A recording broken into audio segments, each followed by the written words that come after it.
Hello and welcome to the Inbetween podcast. I'm your usual host, Joe Scorn. I'm joined here by Tony Tones at RT. How are you, Tony? I'm doing great. Fantastic news that I you told think me yesterday. fantastic. Okay, yeah, the big news that we'll get into Big later. news. Well, I went down that giant rabbit hole in a previous podcast, so Yeah, true that's fans true. will know about it.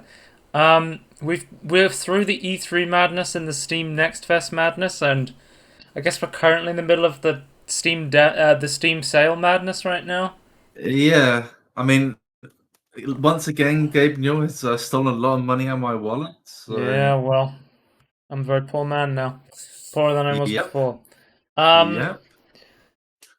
we so it's not crazy news this week. Actually, we just got a kind of a normal podcast. So nice to get back and not have a Well, I don't, three I'm hour hyped. podcast. We have to split into parts. Yeah, I'm hyped personally. Mm. I'm on a high from the news. Okay, so let's go straight into trailers. Unless there's anything you want to talk about. No. Let's get Okay. right into it. So our first announcement is from PlayStation Studios. We have Ghost of Tsushima's director's cut. So it seems like it's mostly a next gen upgrade for this game from the PS4 to the PS5. Yeah, I always forget it was for the PS4, wasn't it? It wasn't Yeah, for. one of the late titles. It I came, mean, yeah, it came just like early 2020. I might not misremembering. I don't remember actually, but I'll look it up. it's targeting 4K 60 FPS on the PS5. It's got like the new haptic feedback from the adaptive triggers on the PS5 controller. Um, it's got they have like the Japanese lip sync properly working on this. Oh, nice. Apparently, it came Um, out a year ago, mid-July. and then there's also going to be a story expansion called Iki Island that will be available on the PS4 version and the PS5 version, but it's coming in the director's cut as well, I believe. So, Right. because I think you need if you want it on the because you can get the director's cut version on the PS4, but I think you have to buy it to get the new Oh, story. right. So the PS5 is only the director's cut, but then you have to upgrade on the Yeah, PS4. Right. yeah. And I think you can upgrade on the PS5 to the PS5 version for like a cheaper price if you already have it. That's how they're Ah, doing it. okay. I I think know. Yeah, I know. On the PS5, you can quite easily launch PS4 games from its like inbuilt. we're getting to the point where they stopped being like free next gen upgrade, and it's now like if you have the previous version, you're gonna have to pay for your Yeah, upgrade now. It's like okay, yeah. It's but I guess unfortunate. like But they're adding stuff though. I don't have a problem with it per se. I, But it would be I nice. would say yeah, it's fair enough. Like the PS4's come to the end of its lifespan, but no one has a PS5. Like Yeah, they keep yeah, having yeah. to re-release PS4 games next gen versions rather than release exclusive PS5 stuff because nobody can get their hands on the PS5 despite it being the best-selling game console of all time. So, Well, I heard all the good games released the game for PS4 and just then ported to PS5 like Cyberpunk. mm. All Oh the yeah, yeah. really good games. Oh, Tyler McVicker from Valve News part of a video recently where he got a box copy of the Cyberpunk on the PS4 Oh, right. and he plugged it into a PlayStation um, without install and disconnected from the internet, so it didn't install the day one patch. Yeah. And it's basically like a beta build slash alpha version of the game. Like they Oh, don't have really? the It's yeah, just so you like can see broken mess. stuff that was even removed from like the polished version sort of thing.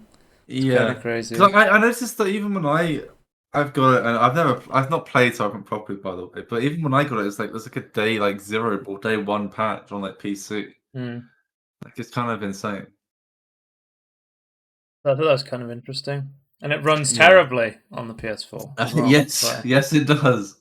anyway, there was an ESRB rating for Death Stranding Director's Cut mentioned the PS5 only. So it looks like it's only going to be coming to the PS5 this director's cut version. So it's not good. Yeah. Maybe it seems like the Death Strand director's cut may just only be a PS5 upgrade sort of thing, rather than additional Yeah, content for the maybe the PC PC's version as already well. better than that, or equivalent to the director's cut. I don't But know. it seemed like based on the Metal Gear Solid cardboard box bait, there could be some additional gameplay. I don't know. Well, all I Um, saw was a guy get into a box, so I'm an not. orange box. Yeah, Next up we yeah. I have just this makes me that trailer made us want to play Metal Gear Solid 5. I'm gonna be we have honest with you. Dying Light Hellraid update. So the Prisoner release trailer. So this was like another paid DLC they made for the original Dying Light. I think it got a lot of hate because people were like make Dying Light 2. You keep delaying that. Right. Obviously, it's probably a lot easier for them to just add content to the original game. But it looks interesting. They're adding like more stuff to this. Like makes me want to go back and play more of Dying Light. Yeah. With because I haven't played this DLC because I haven't got I got like the Game of the Year edition. So I've played through the whole first story of Dying Light. Um, and the expansion. I think it's called The Following, where you get to like drive around in cars. I'd be interested to try this medieval like DLC version. It might be pretty interesting. Yeah. I like the red glow in this is really nice. So let me ask you a question. Have you ever wanted to be a conductor for an orchestra? No. How about in VR? Here we go, baby. Maestro No. VR. There's now a VR game to be a conductor. What do you think, Okay. Tony? This is what we all wanted, Uh right?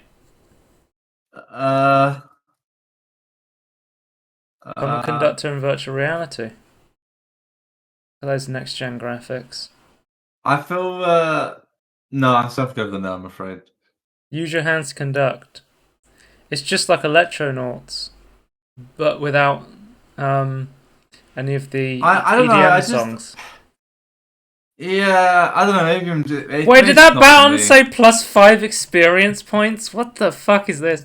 +3 range on this baton, +3 experience points, +25 conducting Oh, is that what points. that said? Oh There's like an my EXP god. thing in the right. What the hell is going on with this game? Okay. Egmont Overture. Unlock batons with skins. Mate, Ludwig Avenda. this is Beethoven. gonna be a game of the year, my friend. Join online as the audience, Tony. Okay, that's huge. That is absolutely huge, guys. Maestro VR is gonna be game of the year for sure. Right. Come to Steam It's a VR. no from me, I'm afraid. Ah, okay, you've passed it already. Um, Speaking of fucking memes, Minecraft X What the Sonic fuck is DLC. this? What? You know how like the Bedrock version of Minecraft Yeah. has like It paid has, mods? has yeah. It's like its own That's like yeah. essentially what this is. It's like basically if you don't know, because if you've played the Java edition of Minecraft, you'd be like, "What the hell's going on? This is not Minecraft gameplay." You can um Mojang sells like resource packs, which are like mods through the Bedrock edition, which like can alter gameplay and also put skins on top of it. So Yeah. basically they make like these own like small like gameplay experiences. So there's like this Sonic one. I think they did a Star Wars one as well that was kind of interesting. I'm gonna be honest that this isn't the worst. I don't know. This kind of okay actually. It looks kind of fun. Like I would actually like Yeah. to play this. It looks like a lot of work's gone into this. Yeah. Like not just the But the aesthetics, but animations, like that work is insane by itself. like the actual gameplay itself looks really cool. I'd be Yeah. interested to play this. So yeah, check that one out. I mean, it was just a meme, but they put work into it, so now it's not just a meme. Right, next up we have Tony. Skyrim Man and Dante May Cry are in Super Smash Brothers as Mii costumes. I like how Dante may cry. That's a good name for him. It was easier than saying Dante from Devil May Cry. Yeah. But I think there's like so the way it works is Mii fighters have three different types. There's sword fighter, gun guy, and then like I think there's a third one. I don't know. I don't play Smash. And then basically they just release skins, and it's an easy way to import characters from other series without having to develop an entirely new tool set for them to play with. Because you just slap Yeah. a skin on top of the Mii, and then it's done. It's as easy as that. And you get the free advertising. You get to play the Dragonborn music. Yeah. So, who are you gonna play as, Tony? Are you more of a Skyrim man? I like Dante. You're okay. I was gonna say, are you more of a Skyrim man main, or are you more of a Steve from Minecraft main? But they've also No, got. I want to play Dante. They've also got. Oh, it's Brawler's the other one, which is like without a weapon, just punching people. They've got Shantae, Yeah. from that Shantae platformer game. Yeah. Sea Shanty 2 from RuneScape's in the game, guys. Yeah. It's big time. It's absolutely big time. Yeah, was it like the genie, like something genie or something? I can't remember. Shanty Genie Hero or something. Yeah, I can't. We've looked at something before, haven't we? Shantae Pirate Genie Hero, I Yeah. want to say. I don't remember. Yeah. It's not. Yeah, I feel it's not quite right, but yeah, it's something along those lines. And So there's quite a few games now. those are the 75 cents trailers. each. Okay. Let's move on to quick news. Warhammer 4000 Eternal Crusade is shutting down. I didn't even know this game existed until my friend pointed this out the other day. He's a big fan of Warhammer games. Which one is this one? So it's like it was first announced as an MMO with like a persistent open world and areas to conquer and fight over. But it was like completely over ambition. They basically just had to cut everything away and just like it got to a point where it was just like basically a team deathmatch of Warhammer skins sort of thing. The thing is, it was still Warhammer, so it had like an insanely rabid, crazy fan base, like a really small, rabid fan base, because it just goes to show you like Warhammer fans are willing to just put up with any shit because of how flippantly they give out like the Warhammer IP to people. Well, in my experience, they tend to complain but still play it.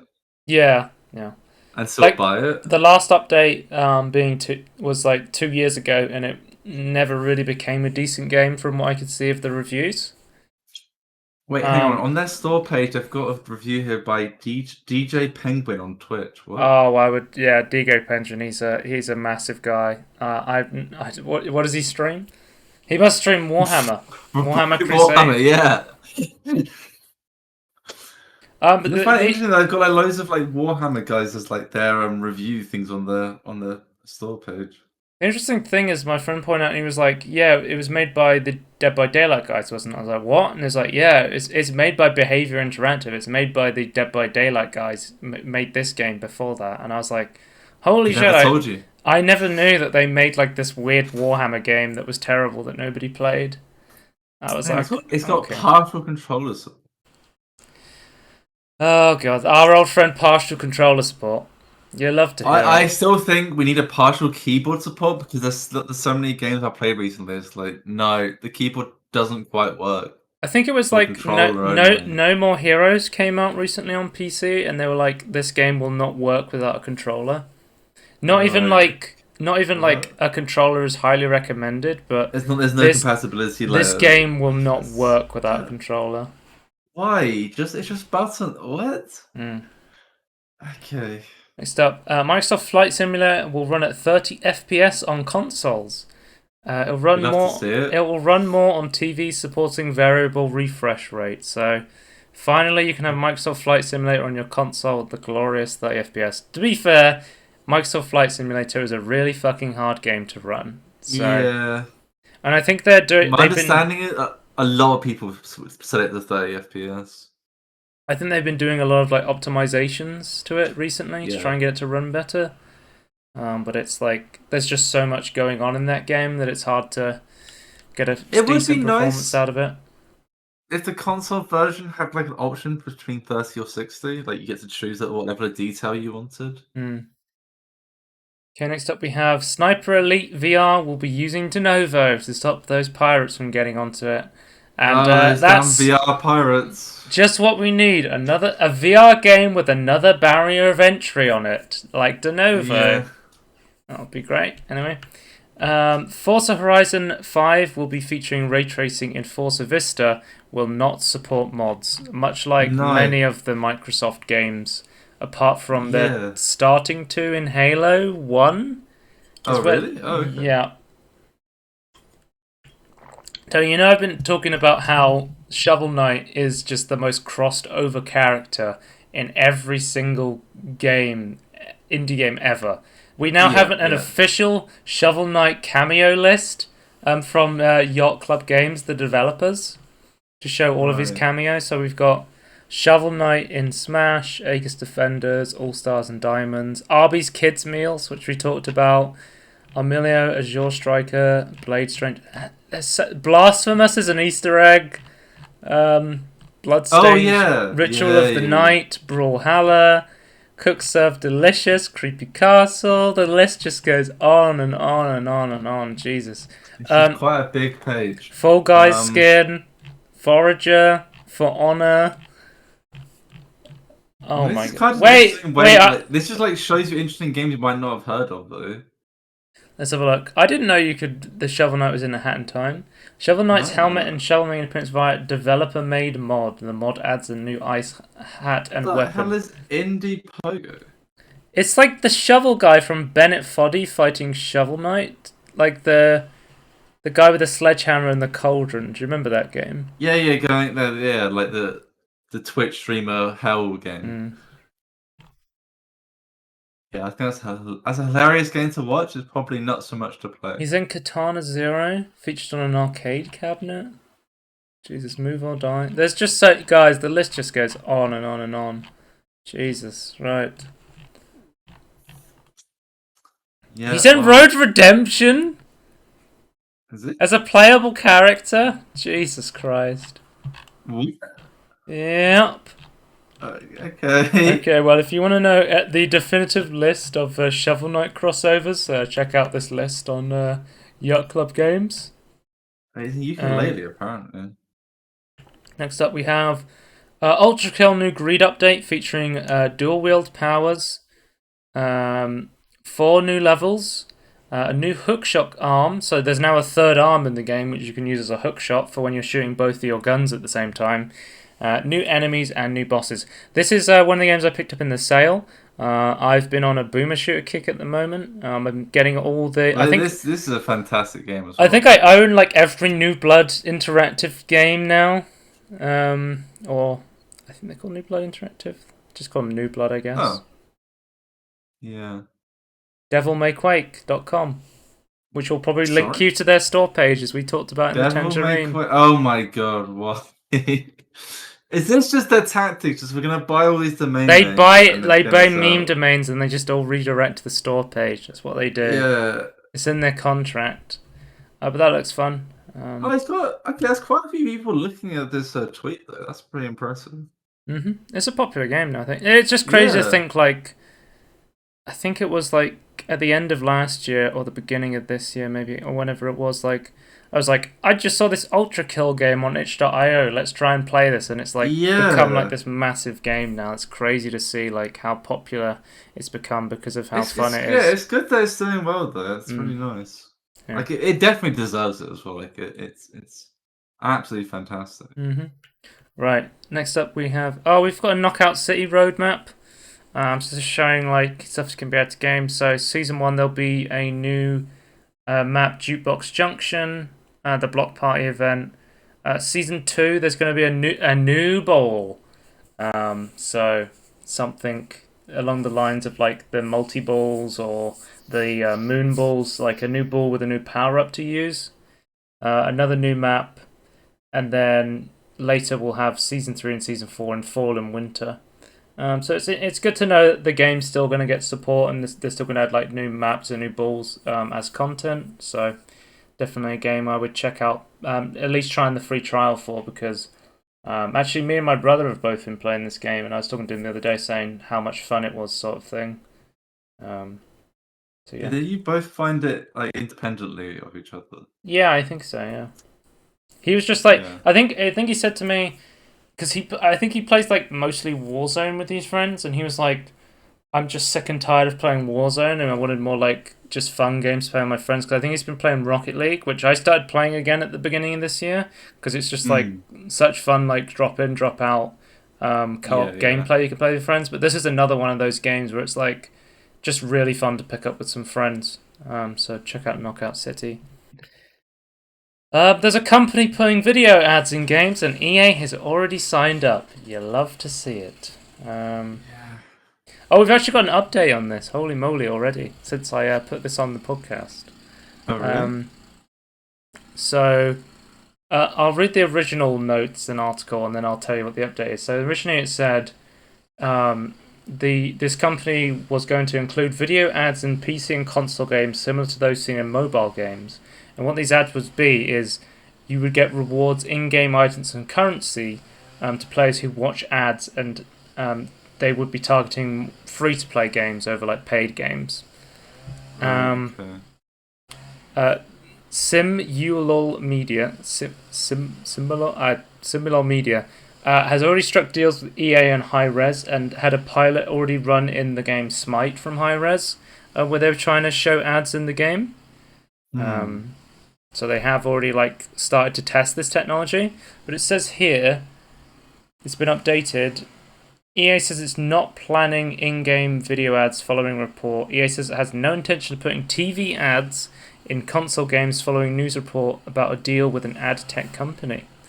So it seems like EA has faced some backlash from people thinking they may be added some more Yeah, ads. I will say, I think it was EA and another company. They have said to reporters going, "No, you're wrong. That's not true," and then done it anyway in the past. Didn't they So there's wasn't it EA who they make like a UFC game and they added like Amazon ads for the boys in between rounds? yes, I feel like we talked about yes. that. Is that EA game? I didn't realize that was an EA game. I But yeah, it was that. I think it think was. that is the game that did it though. But yeah, I didn't realize that was EA. I think it God, was the boys. UFC 4 Amazon ads for the boys in between fights that people are getting angry about. Yeah. So, well, if EA backs on this decision and goes, actually, we said we weren't going to do it, but then we changed our mind, lol, they might do that. Yeah. I wouldn't put it past the 80 to go either way at this point. I don't trust big publishers like when Well, they get asked by the media. speaking of people going back on their promises or just going back on what they said, Humble Bundle has posted an article about changes coming to the Humble Bundle sliders. They reverted the slider change due to feedback, only to bring it right back when they felt the flames had died down. So if you don't know, we talked about it in a previous podcast. Humble Bundle let you had a slider to adjust the exact amount you wanted to give as a Humble tip to Humble, how much you wanted to give to the devs, how much you wanted to give to charity. They then implemented this change where there was basically set amount you could give, and you had like very little wiggle room on how much you could choose to give to the charity over anyone else, and you would always have to give like a portion of your amount to Humble. Right. Basically, it seems like they're completely going back on this, and they want to add that, take away your fine ability to choose how much money you're giving to charity, and So you're just to only clarify, so they've removed the sliders, they re-added it yeah back in, and they're removing them again. yep. Is that what's happening? That right. In mid-July, we'll Okay, be rolling out. So it says in mid-July we'll be rolling out a new iteration of sliders that creates even more opportunities to support important causes. With splits on each bundle will vary. On average, there will be a minimum amount for Humble Bundle between 15 to 30%. Sliders will well, I was clearly gonna say indicate. I kind of understand if they're implementing a system to like give them money because they need to stay afloat. So saying this change comes But after 10 years of having the option to lower Humble's percentage to zero, which you could do before. But it's yeah, understandable that they are like they need to run as a business. They don't yeah, want yeah. people to allow to give them zero. But they also said that if people feel like they just want to give all their money to charity, they said they will continue to do bundles that give 100% of the proceeds to charity, and they'll Yeah. have specific Okay, bundles for that. This seems like a middle ground. I'm kind of okay with this.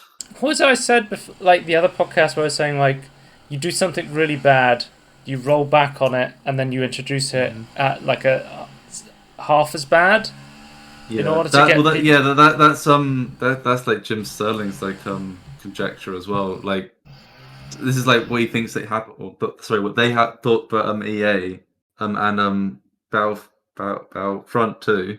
Mm, Uh, it's like if EA just like pushes a really bad update, they can then backpedal on it.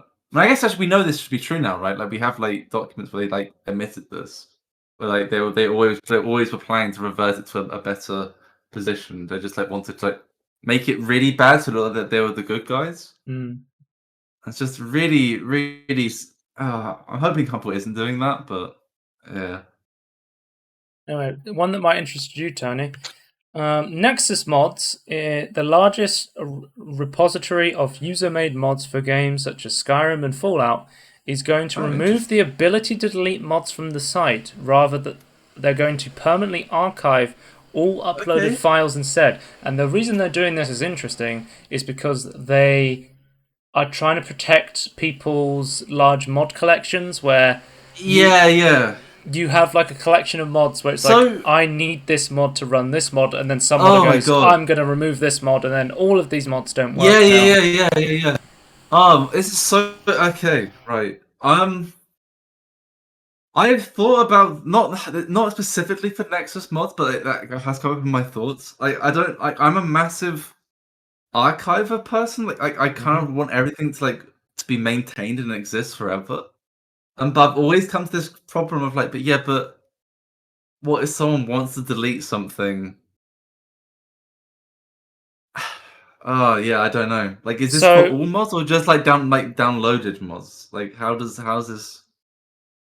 so the idea is there's this new thing called It's like, collections.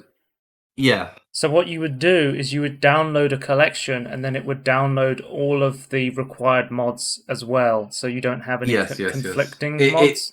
yeah, that's going to be incredibly useful. I don't know why it took so. Okay, I do kind of why it took so long. 'Cause it's very hard to implement, but other modding platforms have been doing this and like rolling this out over the last like 5 years at this point. So, My but it's question good. It's good to is, see here. how does this work when a required mod requires a manual install? Yeah, I'm not sure about that one. I'm trying to remember. So KSP, I think it's called. I can't remember what it's called, but it's like something can or something. Is like it's mod installer. I believe what it does is launch takes you to the site and says you need to do this before you can continue. Hmm. So it might do the same. So I assume it's gonna be like a big download, like it's like gonna queue up everything into downloads, right? And then like install it in order. So it's like, oh, we can't continue until you've installed this prerequisite. So basically, And like, then it would check for its existence. Is what I assume would happen. as part of, specifically go back to the deletion thing, as part of the Nexus Mods TOS for years, they've said like, we hold the right to hold the files you upload onto this website. Yeah, yeah. But what they're doing is, if you have a mod on there that you don't want archived before they put this change through, until August 5th, 2021, you may request Okay. all files to be deleted permanently from our services, but then after that date, all of them will be archived in order to make this collection feature work properly. Yeah, and presumably if you upload anything after that, it will also be archived. Hmm. Right. So there's no getting around it unless you go to a different service, I guess. I don't know. Okay, Unless you, personally, I don't have a problem with like if I was to upload something to the Nexus and like it was a piece of shit. I don't have a problem with it being archived. well, this As this long as this like you can put also other future helps. versions up front of it. This also really helps when people do things like, they build like a script expander, and then Yeah. everyone builds on top of that script Yeah. expander, and then they Yeah. go, oh, I put a lot of work in this script expander, I'm going to remove this from Nexus Mods and Yeah. make a paid version that you have to buy, but Yeah. then that fucks Yeah. over all these mods that are built on top of it. Yeah. So this really helps with that sort of scummy There stuff. hasn't there hasn't been an instance where like a very very critical mod has been removed, but that has been mods where it's like, well, we built like these things on this, and now it's like not even there. So now we're waiting for someone to like reverse engineer it or like add their own version, and it's Mm, very annoying. yeah. Yeah, Are you going to delete it's your uploaded interesting. mods, the Nexus mod, Tony? Yeah, they're very Yeah, embarrassing. yeah, yeah. All of your Skyrim mods. Yeah, yeah. Okay. Next up, we have Doom Eternal development update. This one actually came quite recently from good old Marty. Um, Basically, on my E3 predictions, I said I thought Invasion Mode was going to be cancelled. One of the major reasons was they just had not talked about it in a very long time, to a point where Yeah. I was like, this. They've been saying Invasion Modes are going to be coming for like a few years now, and we just haven't heard anything about it. And it turns out this was correct. Invasion Mode's been cancelled, but from the ashes of the Invasion Mode, that we will be rising a single player Horde mode is where Oh, they're going to nice. put I their am a development time massive. instead. Yeah, I like horde modes. See, I'm a this is horde. I'm a like hoarder. this is like good news for Tony and bad news for me, because the invasion Yeah, mode. I don't care about my but I care about horde mode. I thought the invasion mode where you could just invade your friends' games was like a really cool feature. I was really looking forward to that. Yeah, I mean, I will say this. Like, I think it is. Like, I think more options is better. Like, it's not something I would like, partake in, but I think it would have been a cool thing to have. I was just watching the Digital Foundry video on the ray tracing that just got added to Doom Eternal. It looks really cool. So definitely check out. Yeah, I've not seen that actually yet. I have to check that out Hmm. after the podcast. It's really weird now because whenever you play, because you have Slayer skins, but you never Yeah. see the Slayer outside of the Oh, he's a third reflections now. person cutscene. But now the Slayer's in all the cutscenes. Oh, Um, okay, right. but the first person hand model is slightly off from the reflection because of the way it's set up. So it's kind of weird if you look Right. too close, like just standing still. But in motion, it will still add to the immersion sort of thing.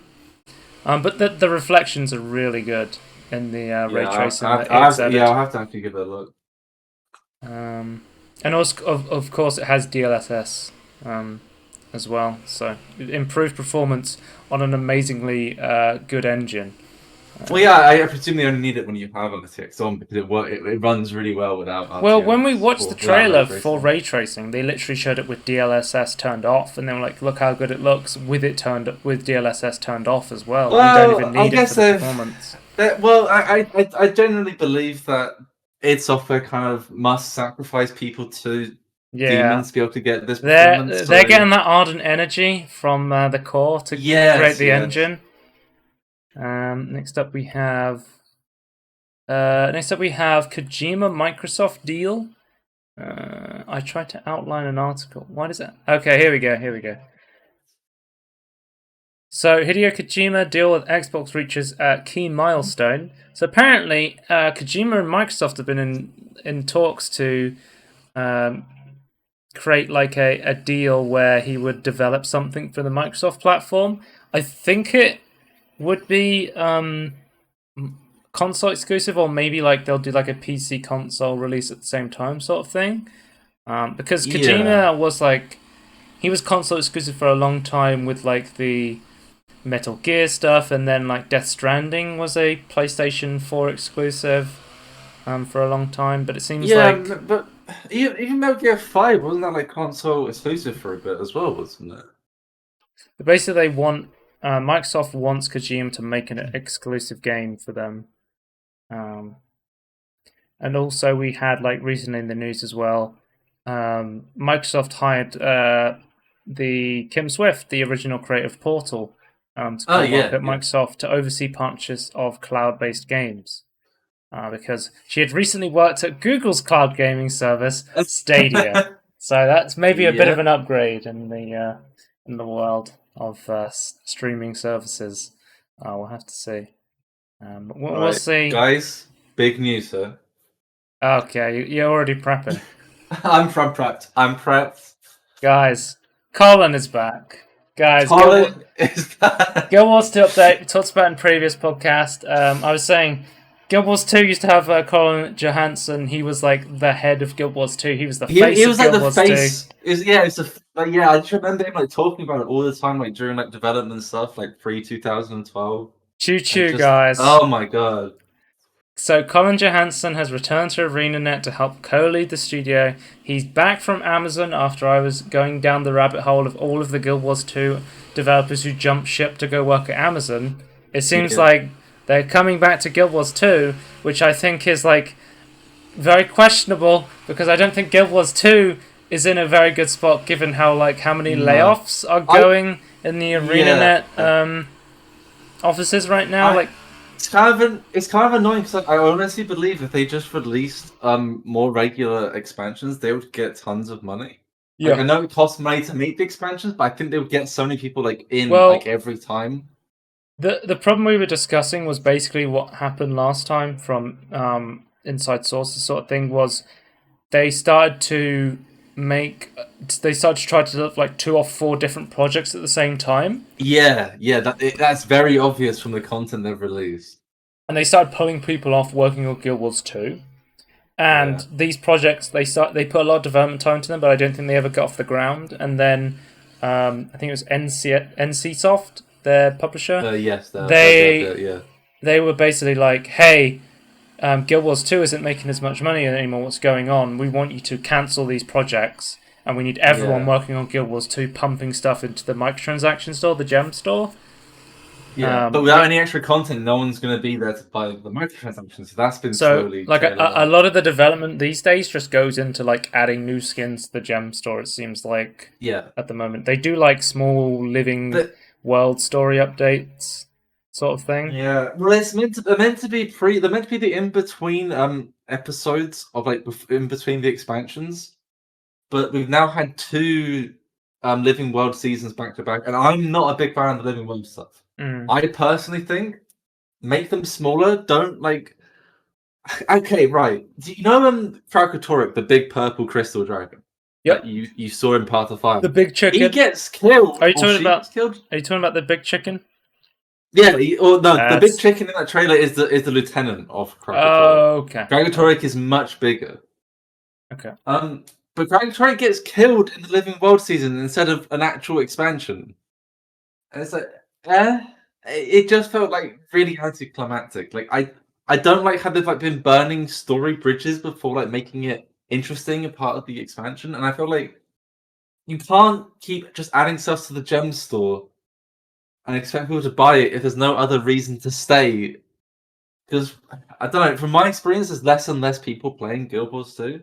Mm. Um, it's nowhere near as the world's because okay. A lot of Guild Wars 2 require like has like world content. Like it's very important to have people like in the world, so you can kind of tell how many people are playing by like, how active the world content is, and it's not Well, been as when they active finally add recently. it to Steam, we can get Steam numbers for how many people are Yeah, playing. I honestly think they should bring out the expansion and Steam at a similar time, in my opinion. Maybe To that's the like just like plan. Maybe they're going to bring the yeah, Dragon expansion out at the same yeah, time.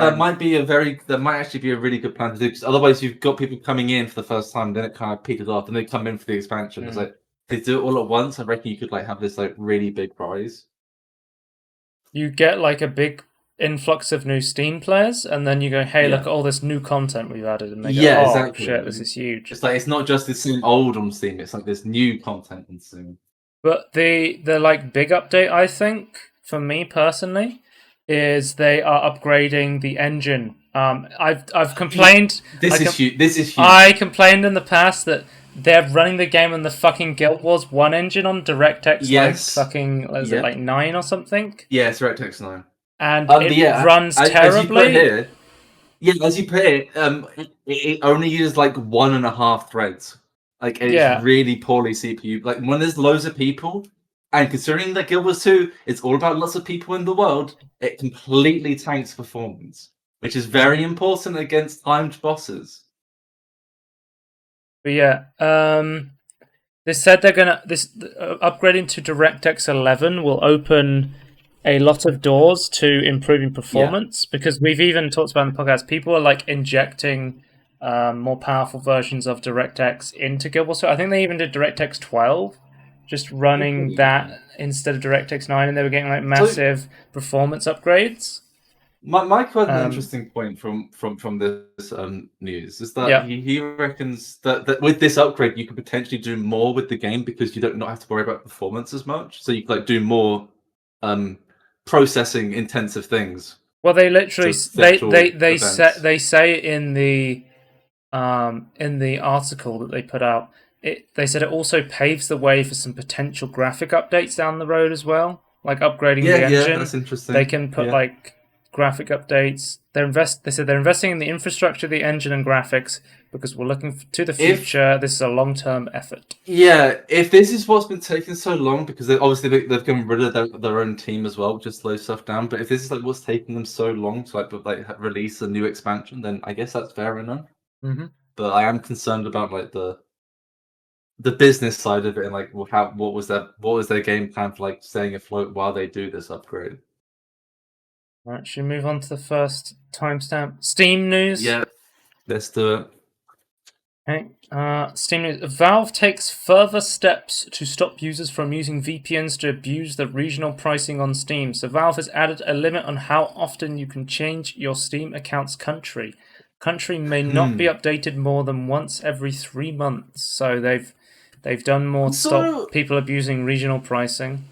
I sort of weird. I don't really understand this, but someone said like, but what? How am I gonna do? I move around a lot. How is this gonna affect me? Like, surely you just keep it in one country as you move around. I don't really see the problem. Hmm. I don't know. People were saying that they just kept changing their currency as a way to get around this. I don't know. I've never really been one who's like wanting to abuse regional pricing because I know that the No, it's regional not. It's not. pricing It's is not for us. it's there because it's to help people in countries that literally wouldn't be able to afford to purchase the game if it wasn't for those regional price differences. Yeah. Well, I Um, feel like the people moving from higher countries to the lower price ones are kind of just doing it for like be like thrifty instead of. honestly, if you want to abuse regional pricing or even buy stolen keys of games, you would be better off. It would be less harmful to the game, or like having tighter clamps put down on people who can't afford to buy the game to just pirate the game than it would be to abuse this Yeah. system. Like when you Yeah. abuse the system, it makes it tougher for people who genuinely need to buy this through the regional pricing. And also then like them hits like smaller indie developers worse Mm-hmm. as well because then they can't sell to more people that could otherwise have bought it. Yeah.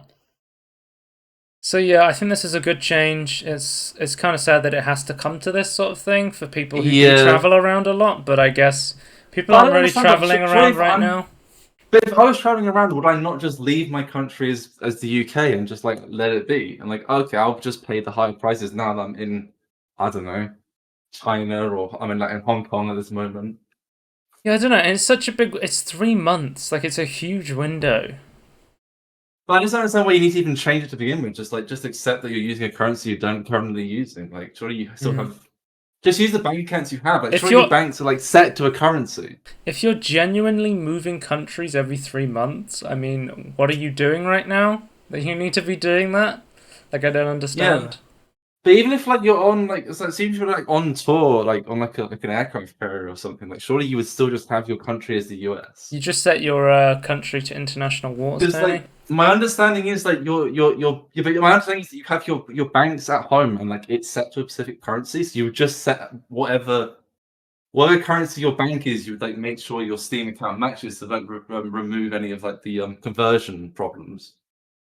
Don't know. Right. Let's move on. TF2 just got an update. Yay! Okay, People have been right. waiting for a TF2 update for a long time. Have they?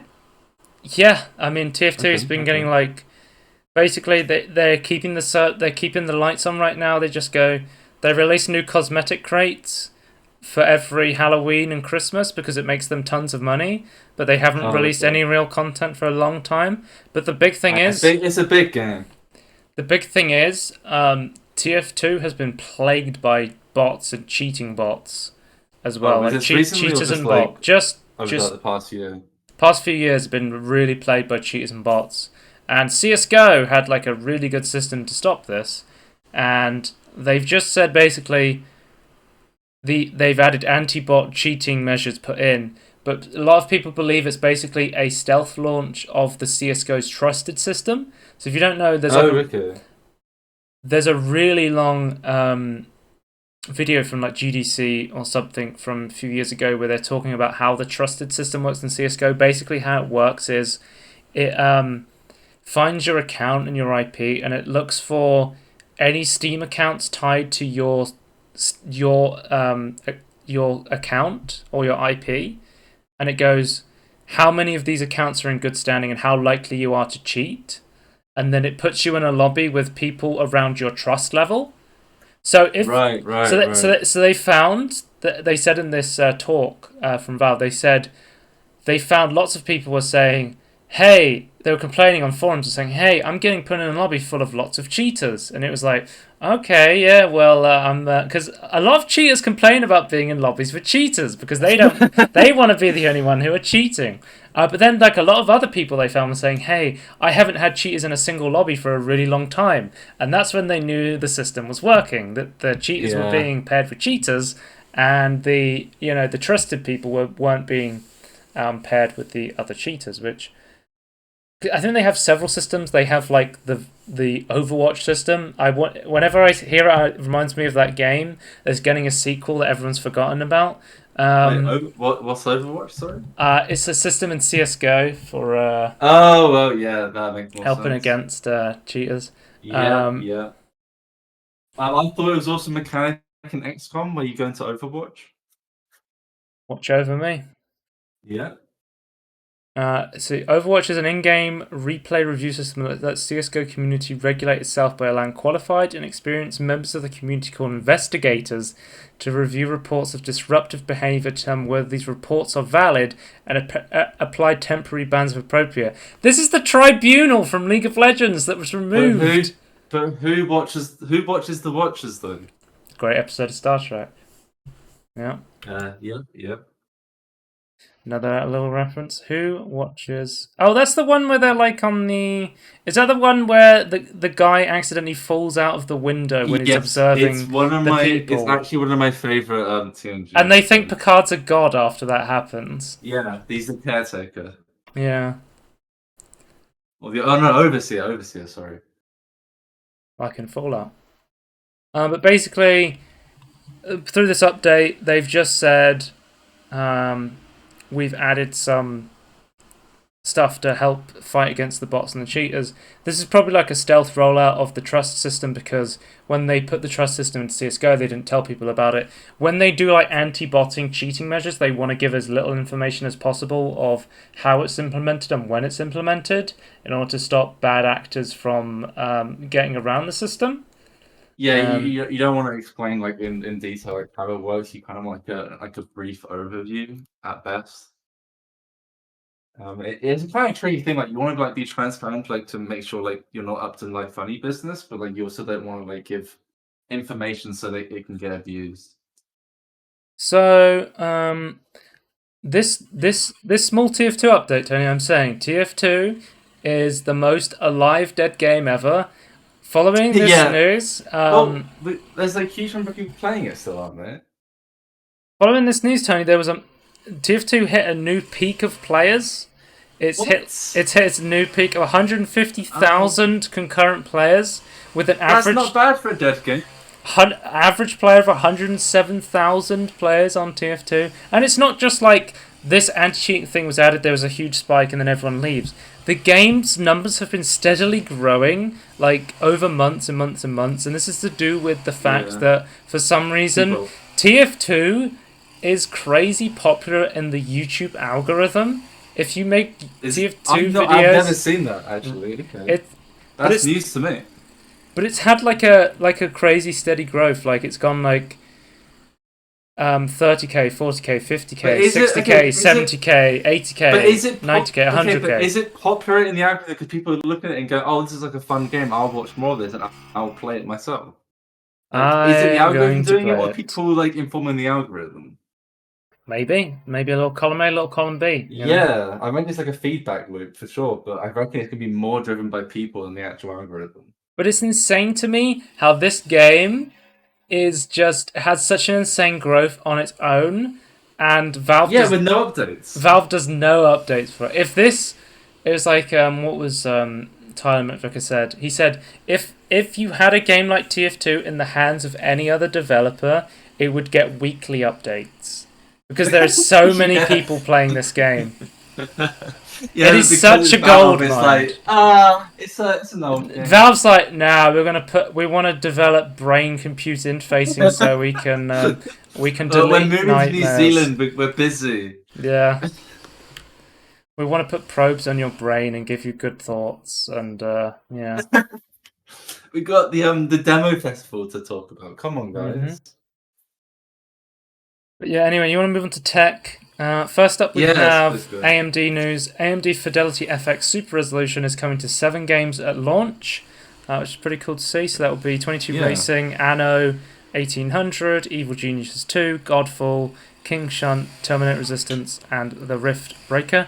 We have announcements of FSR support coming soon. Astergyros, Baldur's Gate 3, Dota 2, Edge of Eternity, Far Cry 6, Farming Simulator 22, Myst, Forspoken, Necromunda Hired Gun, Resident Evil Village, of course, that was one of the ones that got shown off. Swordsman Remake, and Vampire the Masquerade Blood Hunt. And we have an official list of 44 game studios, all supporting FSR. Big ones like Warner Brothers, Ubisoft, Koch Media, Capcom, EA, and Frostbite. Gearbox, Obsidian, Unity, Valve, Perfect World, just Focus Home Interactive. Tons of like big, massive studios all supporting FSR. So that's really cool to see. And apparently, Tony, I don't know if you heard this. Apparently, it's very easy to implement this into your game. Dota 2 has already updated itself to add AMD Fidelity FX Super Resolution support.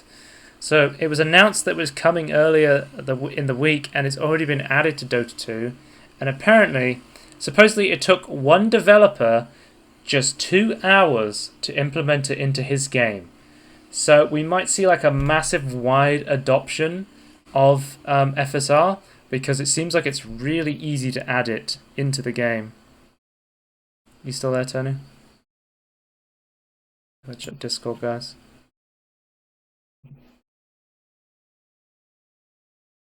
He's muted. Okay, I'll keep going.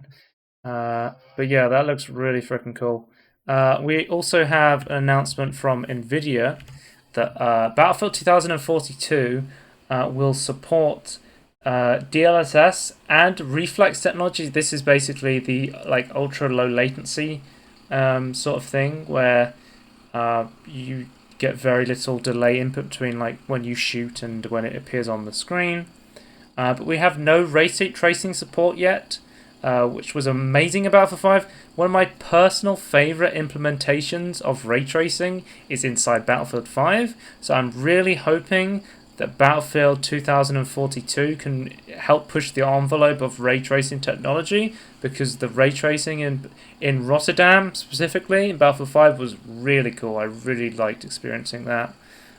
So hopefully this is them just saying, hey, we're going to focus on getting this game like esports ready, or like, you know, it's going to run really well for the people who want to, you know, grind this game. But then maybe later down the line we might get some ray tracing announcement for the people who are like, let's make it a really good looking game. Next up, we have Nvidia prepping. Oh, okay. Nvidia is prepping a ultra quality mode for deep learning super sampling, 2.2.9. So this is basically is to compete with FSR's mode. So quality mode renders the game at 66.6% of the native resolution, or in other words, it upscales the resolution 1.5 times. But it would seem like ultra quality is a response to FSR super resolution, which offers a setting carrying the exact same name, where the game is rendered at 77% resolution, which could theoretically provide an upper hand if both technologies were to be compared side by side. Unfortunately, though, since FSR has not been released on a single game which would receive both support for super resolution technologies, which would allow a comparison between the two. At this point, they could pretty much just have DLSS run at 100% resolution and just use it as basically a really, really good anti-aliasing solution, because that was the thing when DLSS was originally announced, was that people were confused and they thought it was going to be just basically another anti-aliasing solution, and they're like, no, this is going to be like a way to get your game to run really well.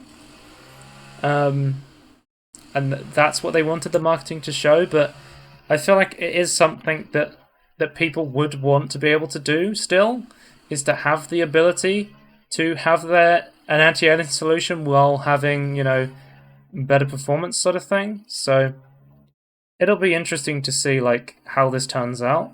Because I already know with like the new versions of DLSS, I think it was just called DLSS 2.2. People have already been taking like the DLL the files and just moving this new version of DLSS into older titles and already seeing like big improvements. Like people have tested it, moving the file over to Metro Exodus and getting better performance on the anti-aliasing of like jagged objects and stuff like that. Wait, So wait, that which one was Exodus? That was global the newer one. the global illumination one. Welcome back, Yeah, yeah, Tony. yeah, yeah, yeah. Yeah. Um, yeah, because there's a Digital Foundry video where it shows like it's removed some of the ghosting effects you got in like the earlier versions of DLSS. Yeah. What do you think about like ultra quality mode and against like FSR's like wide adoption rate and implementation?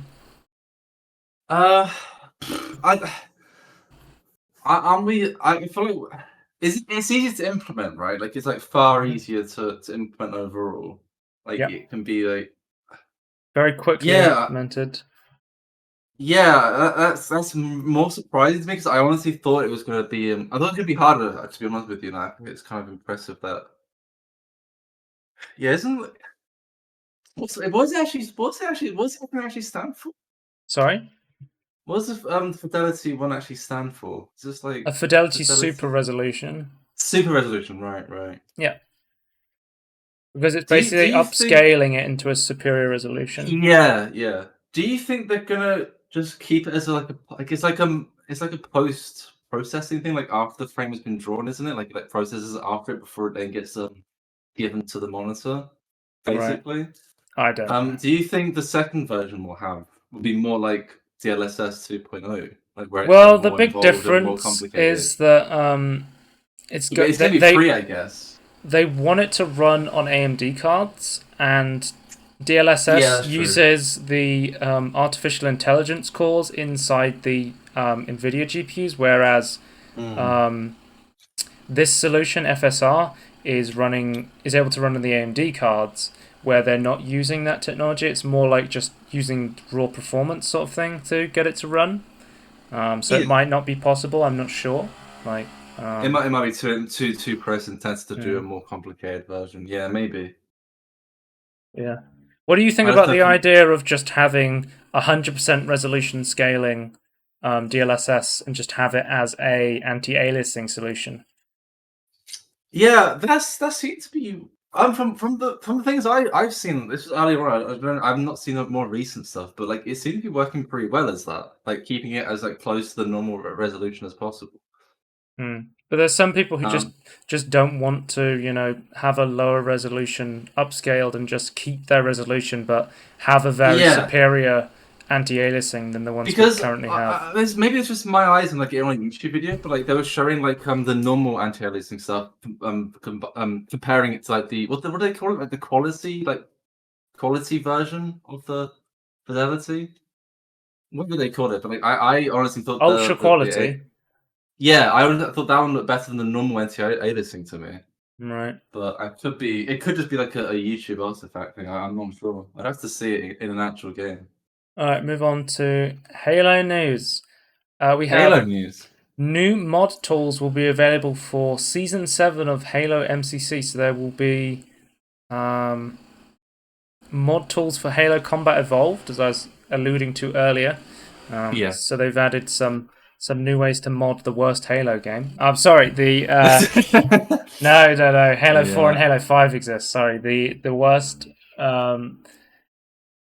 One of the Halo games I don't enjoy playing as much, so that's kind of a shame. Yeah. Because I feel like I would much prefer to play like a Halo 3 mod or like a Halo Reach mod. But Yeah. uh, But if there's improvements that makes it better, the both makes it more playable, like to make the story more or make the good parts of the story easier to play. Yeah. I think that's what they're. I'm I don't interested know. to see like how the mod implementation comes out because Microsoft's been like pretty. I wouldn't say against, but like they haven't had very good mod implementation so far. Like pretty much every single Xbox Right. Game Pass game you can't mod. When Is you've that got the Game Pass version, that? Microsoft Store games are very. I don't think you can mod them either. Is it? Yeah. Is it like because of the integration to like their services, maybe, Hmm. or just like they don't want you to work on it? Maybe it's a like a limitation in the Microsoft Store, and they're gonna change this with like the upgrade to Windows 10. I'm not sure, because basically you'll say like, oh, they have resource packs for Mojang, but when they got Mojang, mods were like such a huge part of the game, like it was already in the game, sort of thing. When Microsoft got their Yeah. hands on like, yeah, and they even Like there's. tried, they even tried to add like what was it? No, they did add the paid mod stuff, but just to the Yeah. Bedrock version, right? They added the resource Yeah. packs. So, Yeah, they're more like the data pack stuff, but hmm. yeah, you do a lot with that. I mean, there's no modding API for Minecraft, but like Mojang have added a lot of features to help with mod creation. Yeah. Well, and So probably not as much as some people I would want. still want to see like I would still love to see something on the level of the Steam Workshop from Microsoft, Yes, where I could go in the Microsoft Store and anytime I downloaded a Microsoft game, I would then have an option to download mods through I their own modding system. That would be interesting to see. and at this point, I would also. This isn't required. Like getting something to work is better than nothing. But if you can implement a good system, I would like an actual properly linked prerequisite system and be able to have I guess content lists or like playlists of like what mods you want. So you like it doesn't touch. If you could load it so it doesn't actually touch the base game files, or touches it as little as possible, so then like you can like easily like go back and forth between different mod packs or like just playing vanilla. That'd Mm. be great as well. Otherwise, it's Um, really awkward to like load in what you do and don't want. and as well, with Season 7 being released, they added a custom browser for Reach games. Next up, we got more modding news. The person who was making the Alien Isolation VR mod, I believe it's called Mother mod. He made like that really great Alien Isolation VR mod, and he's also was Yeah, making a like Halo VR mod, as you can see in this video, where he's showing off like it had like hand tracking and everything, and it looked really fucking cool. He's actually just been hired by 343i, so oh really? it'd be interesting to see what's going on there because currently there's no VR headset on the Xbox, and there's no VR mode in the Halo game. So why they hired a VR modder on the Halo team is yet to be seen. Um, Maybe he's got other talents. Maybe it's just his expertise working with these engines. Who's to know? But Yeah, maybe. speculation: Xbox VR headset coming in. Is Microsoft going to make that? I mean, they Not have into like they have the mini fridge first, please. they have the Windows Mixed Reality That's VR true. headset, right? Yeah, But you can't use that on the Xbox console. It's just for Windows PCs. yeah. So maybe WMR VR headsets will get a new version for the Xbox Series X or something. Just speculation. Maybe somewhere down the future we'll have to see about that. Hmm. Um, Speaking of VR, we got some VR news. So we had this news recently: testing in headset VR ads, guys. Facebook were Oh going god. to allow developers to add ads into their games. So so before you're like it was Facebook adding these ads. It wasn't Facebook themselves. They were adding tools that allowed devs to add ads inside the headset to their own games. It wasn't Facebook doing it themselves, but this is still them giving the developers those tools, which in itself is not great. Yeah. And they were going to run a experiment from the game Blast On and from Resolution Games, which is basically like a PvP game where you're two like robots and you like throw stuff at each other. I think even added like a single player story mode. We saw at the Upload VR E3 conference. Hmm. But People were complained a lot. This received a lot of backlash. I can People were very imagine. upset Yes. about having their Facebook VR headset have a bunch of ads in it. Yeah. And I think the big criticism was, hey, Blast On is a paid game. Why am I getting ads in my paid game? So the developer of Blast On has said, hey, we're going to move the test from Blast On to another game that is actually free to play game called Baked. So they haven't got rid of the test completely, but they have moved ads to a free to play game. So it seems like, Right. I mean, at the current point, like we understand, like free to play mobile games, when they're free to play, they're filled with ads, right? That's how they work. That's Hmm. how they get their money. So having ads in a free to play VR game is a little bit less of a sting, but it still, opens that door towards Yeah. ads in paid games, and I'm not a fan of it at all. I really hate this. It's like this is the price you pay when you get an amazing piece of tech for 300 uh, pounds, right? Is Hmm. you get the slippery slope of Facebook in your headset. You get like, in-game ads. You get like the fucking monitoring, the forced Facebook accounts. Yeah. This is how they're paying back the costs of getting everyone these super amazing cheap headsets. So, but I think even with this news, given that the competition is so fucking expensive and Vive is coming out with way too expensive headsets that no one's going to buy, Valve's just wants to keep making the most expensive headsets on the market. Honestly, I would, Hmm. even with this news, I'm still recommending anyone who wants to get interested in VR just buy a Oculus Quest 2. It is still just the best headset for the money. Yeah, it's unfortunate it's so yeah. It's just unfortunate yeah. It's just so good price, yeah, price performance. So good. Yeah. And you can That's play how they all of get the you. PC VR games just with one of those USB cables. So Yeah. we have business news. Rockstar co-founder Dan Houser has formed a new studio. As spotted on the GTA forums, the French publication Rockstar Mag. He registered a new UK company, so he won't be paying any taxes, called Absurd What? Ventures in Games, and it was officially incorporated on June 23rd. So we'll have to see how that goes. Um, we have the strategic partnership of Konami Digital Entertainment and Blooper Team. Bloober Team. I keep on just calling them Blooper Team because it sounds better to me, but it's called Bloober. So if you don't know Okay. Bloober Team, they made games like The Medium recently. They make a lot of like horror games. And if you don't know Konami, they make slot machines. Um, Yeah. uh, And a really toxic workforce environment. yeah, basically Konami's big IP franchise is Silent Hill. They've been doing more stuff with Silent Hill, like they added the Silent Hill characters to Dead by Daylight, and with them partnering with Bloober, the team that just made The Medium, a game I looked at and went, "Hey, this is kind of like a Resident Evil or like a Silent Hill game." Um, it would make a lot of sense that Konami may be getting Bloober team to make a new Silent Hill game. So I would be looking out for a new Silent Hill game made by Bloober Team. This seems like what they will be working towards. Yeah, that makes sense, right? All right, PlayStation news.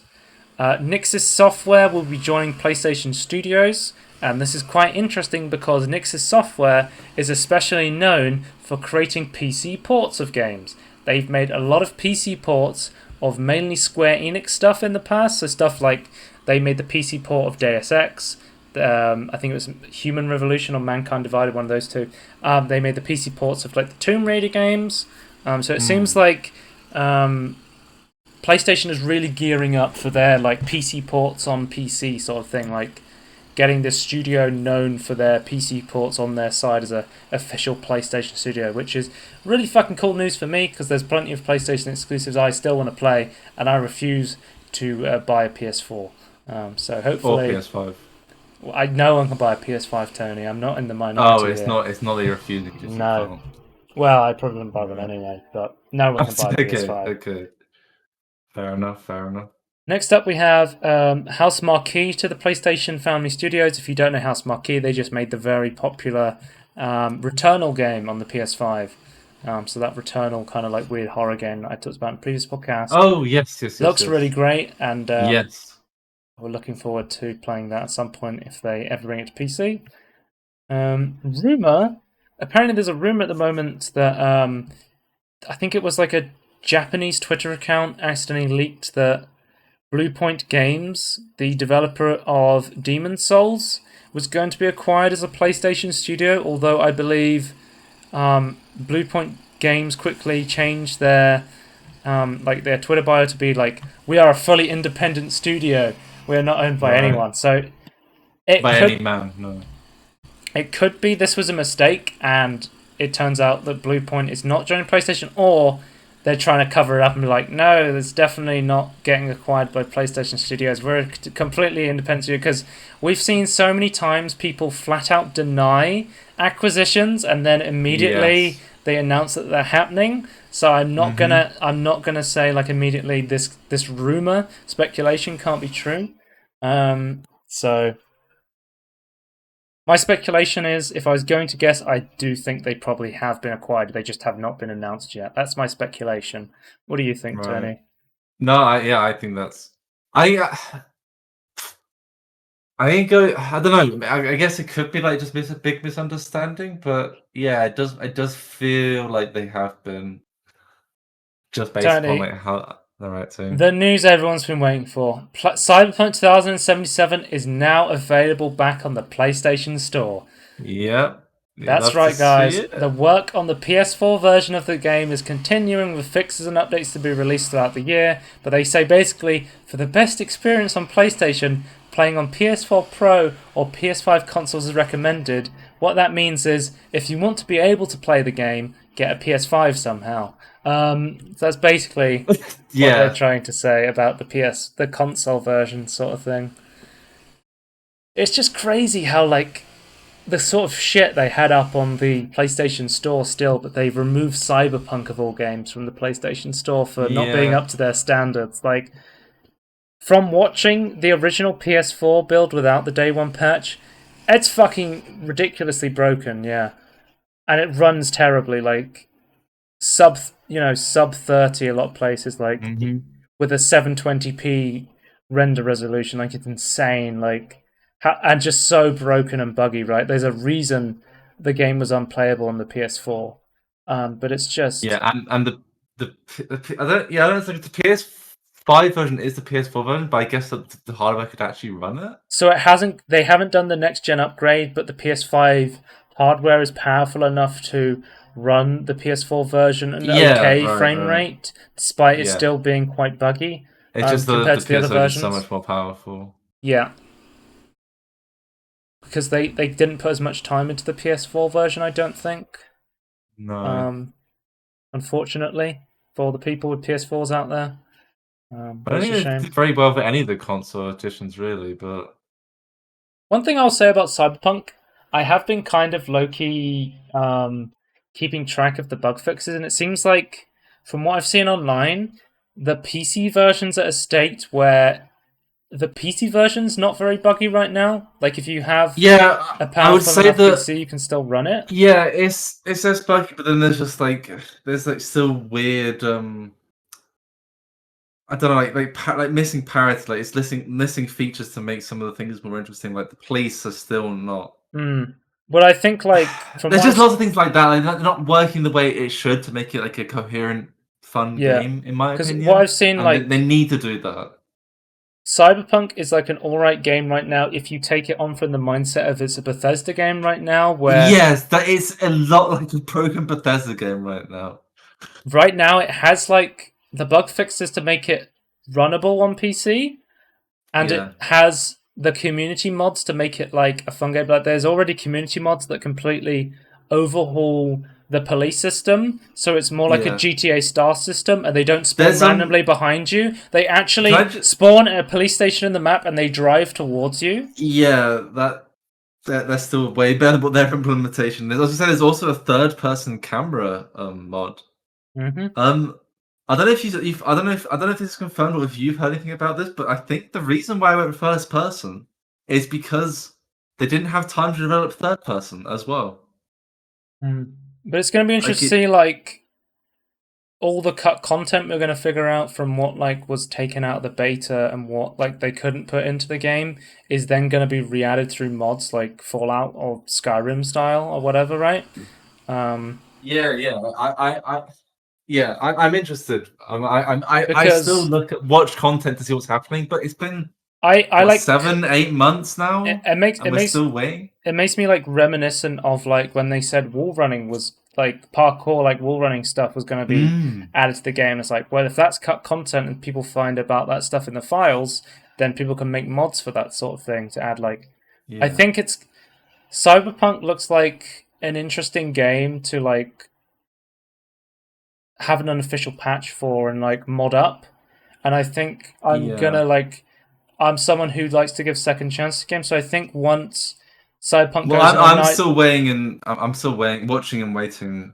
yeah, But I I'm think still not there once yet. once we start to get like the last round of bug fixes, and we because they said there's planned free DLC for this year, I believe, and also I the believe from next year as well. yeah, and there's going to because I think they're all busy working on like the DLC basically at CG Project Red, um, because they already promised that for the game, sort of thing. I think once we Yeah, see that and um, I think the game's in a playable state, or I can find like mods that get the game running in a way yeah, that I yeah, would want to play it. I think once it goes on sale again, I think I'd be interested to try and play Cyberpunk. Once it's yeah. in a state where I'm like, yeah, this looks like it could be a fun game. Because I think from what I've heard, there's like moments of brilliance inside Cyberpunk, but they're Yeah, just there's some really cool parts, but it's just like it's clear that they didn't have enough time. Like it's clear the development team is incredibly talented, mm. but the management was so piss poor that they couldn't realize what they wanted to implement. All right, we've got delays, cancellations, and announcements. Oh, that's my favorite one. Magic Legends is shutting down October 31st, 2021. I know what you're saying, Joe. What the fuck is Magic Legends? And I will tell you, it was a game that was in open beta, so this game hasn't even come out yet, and it's being fucking cancelled. Like, how terrible do you have to make a Magic the Gathering ARPG that it hasn't come out and they've gone, fuck this game, let's just cancel it now. Um, Yeah.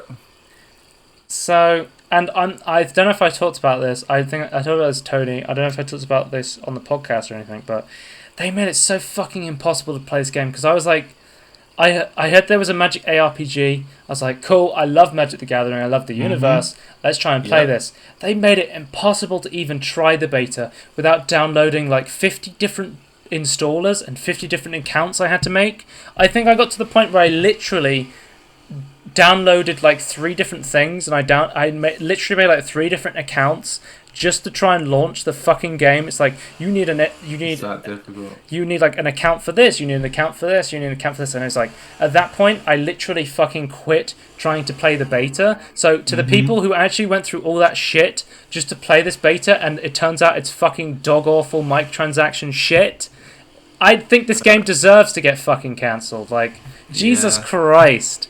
Like, I feel bad if you're a developer who genuinely like was like, hey, I put like hard work, and I've seen like an ACG Yeah. video It where he always said, sucks. I've seen like an ACG video where he said, hey, there's some genuinely interesting stuff in this, but it's just bogged down by everything else. It's like once like the publishing stuff go, hey, let's put these microtransactions in, let's put like a million launches into it. Like it's just another clusterfuck. I don't know, dude. This stuff Yeah. gets you down, doesn't Matt, it? Matt, everything to do with Magic Gathering is kind of hit or miss for me. Mm. Like it can be either really. I mean, all of it is almost like directly driven by money, which kind of sucks.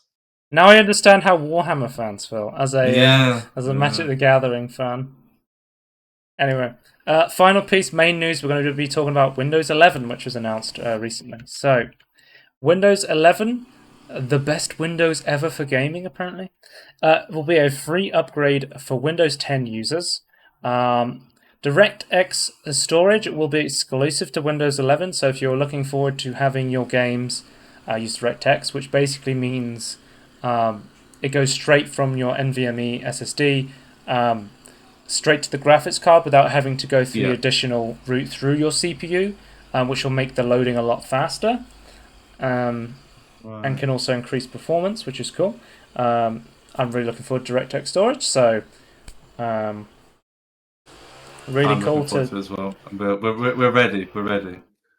They have completely rebuilt the Microsoft Store. Also, we have Auto HDR in Windows 11, which is a cool feature I haven't tried out because I do not have a HDR monitor, but I am actually buying a new monitor recently because my old monitor died. I'm a 2 monitor pleb. I don't have 3 monitors anymore, so That you is gotta feel bad unfortunate. for me. I've only got 2 monitors. But I was thinking about maybe. I'm second homeless.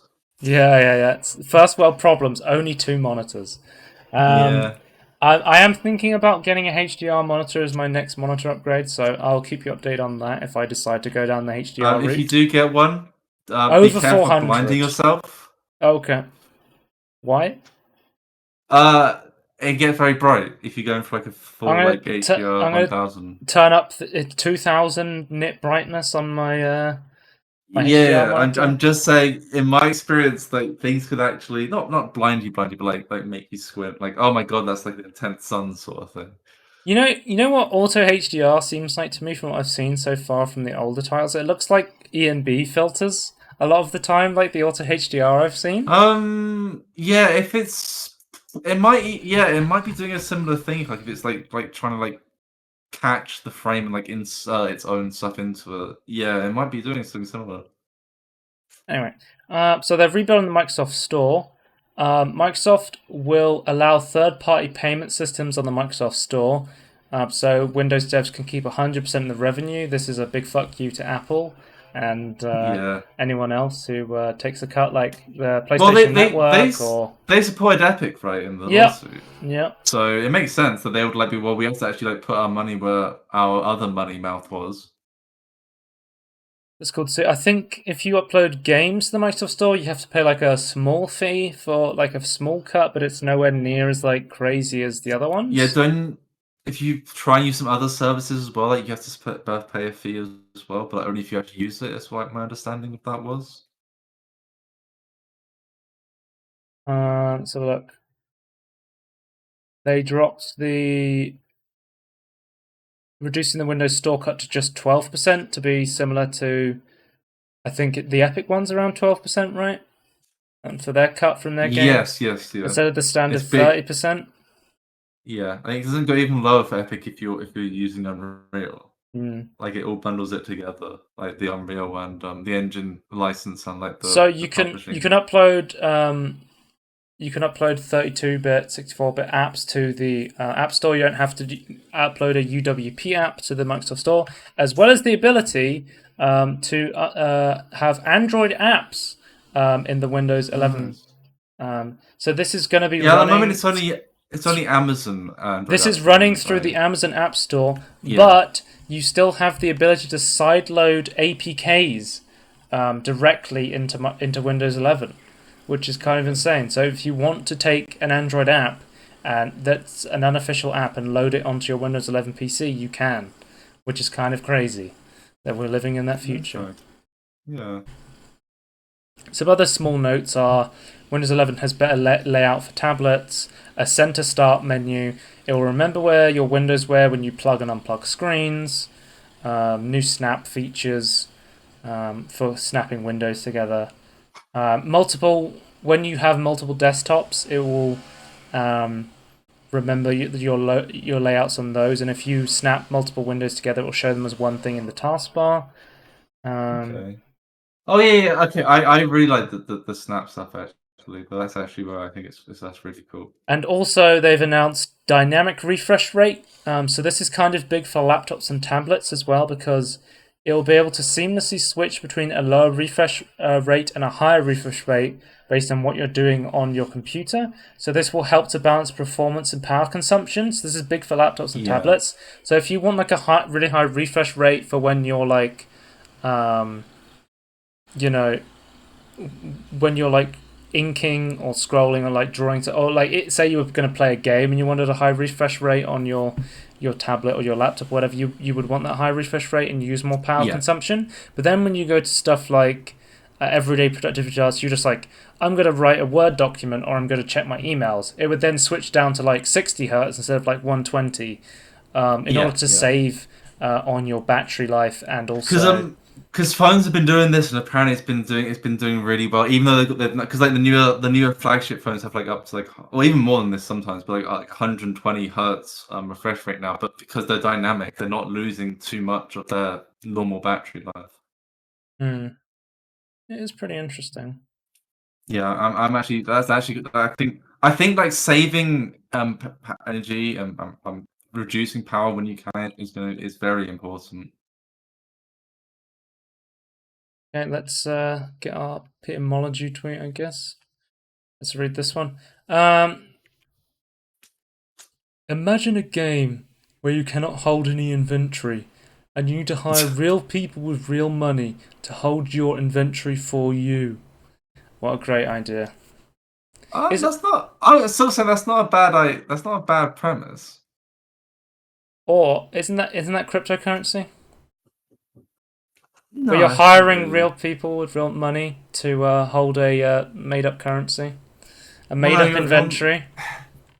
no, you're not. You're not holding it. It's like assigned to an account, and you'll hire you to be able to if you're to send a transaction. It then has to be part of like a. It needs to be Part of the calculated and chain. Part of the encrypted. chain. The Yeah. blockchain.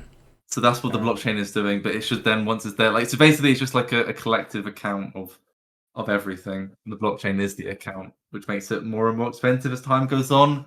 And I don't think they've actually properly thought about this for like indefinite use of this because I feel like this is getting ridiculous now. But that's just me. Yep. Okay. That's the end of the podcast. Check us out and everything in between podcast on YouTube, twitch.tv/Scorn if you want to watch live, and at Scorn2000 on Twitter if you want to follow me for some reason. Okay, that's the end of the podcast. Goodbye. Bye.